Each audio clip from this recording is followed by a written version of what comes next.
It's been a very powerful pullback rally, 25% from the lows that we have seen, 8,000 to 10,000 for the Sensex. Is it just a bear market rally, or is it good for much more? What does the medium-term technical picture look like? Dr. C.K. Narayan of ICICI Securities joins in to talk about that. C.K., morning. Good to see you again after a long time. How have you read this pullback? As a bear market rally, a powerful one, or have any medium-term indicators started changing around according to you? Well, I think it's far too early for any of the medium-term sets of indicators to change, because even though the rise from the low has been strong and swift, the market will have to do substantially more to change the medium-term indicators. So from that perspective, we certainly have to tag this rally as being a sort of short-term bear market rally. So it's something which is welcome, but certainly not something to rejoice or try to break out the champagne yet.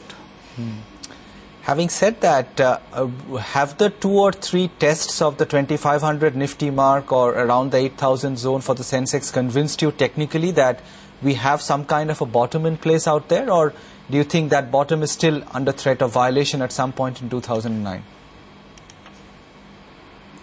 Absolutely. I remain convinced that to a large extent we have put in the low at the last year's low, October 27th, at 2200, 7600, 700 levels. And then very typically when you have such a severe fall, what you actually get is a kind of base building prior to seeing a larger term rally, bear market or otherwise. And that's typically what has unfolded across the last 4 to 5 months. And in any normal situation, you very typically see about 2 to 3 higher bottoms being formed on the Nifty as well as the Nifty future. Each of these lows, whether November, January, Feb, or now in March, everything has been a slight higher bottom. And so I would say that the market has been doing what it is supposed to do, which is try to build a base, put in some higher bottoms, and that would set the stage for a rally, which is exactly what we are witnessing now. So I think everything is going as per script.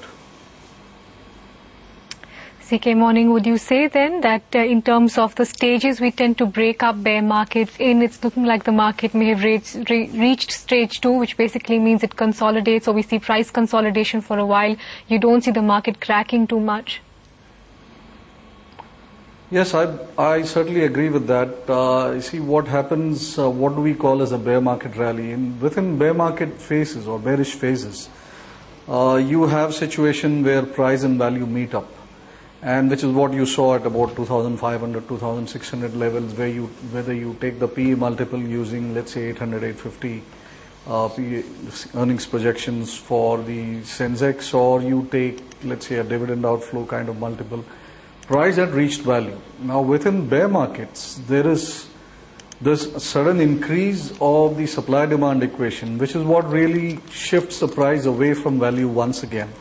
Now, to the extent that the inflation in the prices are being backed up by some changes in the fundamentals, people will be willing to follow them. And when those kind of changes are consistent, that is what will really convert into a larger rally. At this moment, what we are seeing is the first of the influx of the demand-supply situation, where demand has suddenly increased for whatever reason, that we will know soon enough. But that has taken the price away from whatever was the consensus value. So we'll keep seeing a series of these within bear phases until there is some sort of consistency in the changes of the whatever are the underlying sets of fundamentals at that time. In the past few bear market rallies, though, CK, 3100 has sort of been the market's Achilles heel. This time round, we saw something more by way of a volume breakout as well for the market these past few weeks. Would you say in this particular bear market rally, there is the potential to go past 3100 or get gains more than people expected?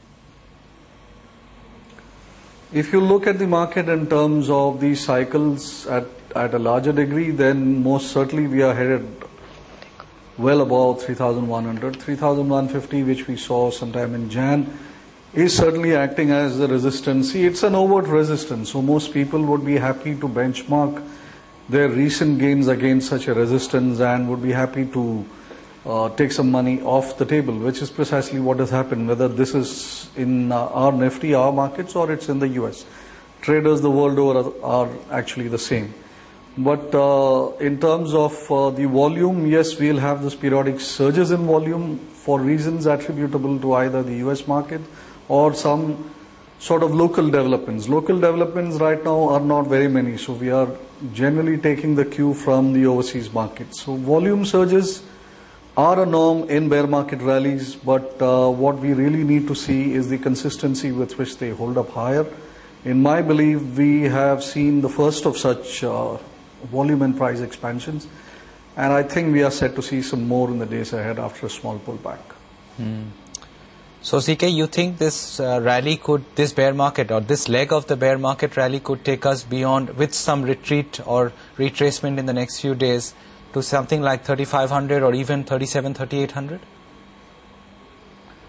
See, the nearest, the next overt resistance, let us say, which most of the even non-technical people actually follow, would be the 200-day moving average. And that is poised somewhere around 3,500 levels, somewhere close to it. Normally what you see is that the first strong pullback to near the this long-term average always acts as a decent resistance. So I would expect that the market should be headed till about 3,400, 3,500 levels by somewhere around June of this year. What do you see when you look at some of the global charts, CK? Is the Dow or the S&P suggesting that there is more juice left in that pullback, and have the bottoms been formed in those charts at 666 S&P or 6,000, 6,500 Dow? For the year 2009, I would believe that across the globe we have probably seen the lows having been made either last year October or maybe early part of this year in some of the markets. And all the global markets are in a similar situation. They're all part of very strong bearish phases. So we are going to see bearish rallies only. But for I think 2009, most of the markets have certainly put in a low. The only thing I would like to add here is that there seems to be a shift away from, let's say, the developed markets and the emerging markets. The emerging markets are certainly showing some larger signs of money moving in or some amount of rally showing up. So there is a bit of a divergent move between emerging markets now and the developing markets. So I would think performance of emerging markets or the non-developed nations market could be better across the next few months as compared to developed markets. There has been talk, CK, of a historical precedent to draw in terms of a pre-election rally for markets, particularly in the 1 month leading up to elections. But the quantum of gains are quite fickle. It could be a flat performance, just moving into green one time, and a solid double-digit percentage gain the other time. Do you have any draw-through as well for elections and the performance of markets in anticipation of that? See, an election, kind of pre-election rally is not something unusual. And as you have rightly said, in the US particularly, the presidential year rally, that's the election year rally, every 4 years, is something of a fairly well-documented kind of history. But I don't think in Indian markets we really have any kind of history, neither have I made any such kind of recording of data. So I don't think I am in any position to truly kind of comment on that with any degree of competence. Do you track either crude on the charts, CK, or even the dollar? Yes, I do. Yes, I do. Those two have moved around quite a bit. If you can give us your thoughts. See, if you look at the dollar index, I think it hit a very decent high when it hit somewhere near 89 levels, and that was actually a projected level based on various technical parameters which you could look for the dollar index. And having hit 89, there has been a sharp pullback which would suggest that for the moment at least the bullishness in the dollar may be done. If you look at the price of the dollar as against the value of the dollar, I'm contrasting the two things but sort of benchmarking it to the same unit. I think the price of the dollar had actually run ahead because the other sets of currencies against which it is benchmarked had actually turned weaker. So I think a little bit of readjustment of that particular process is on.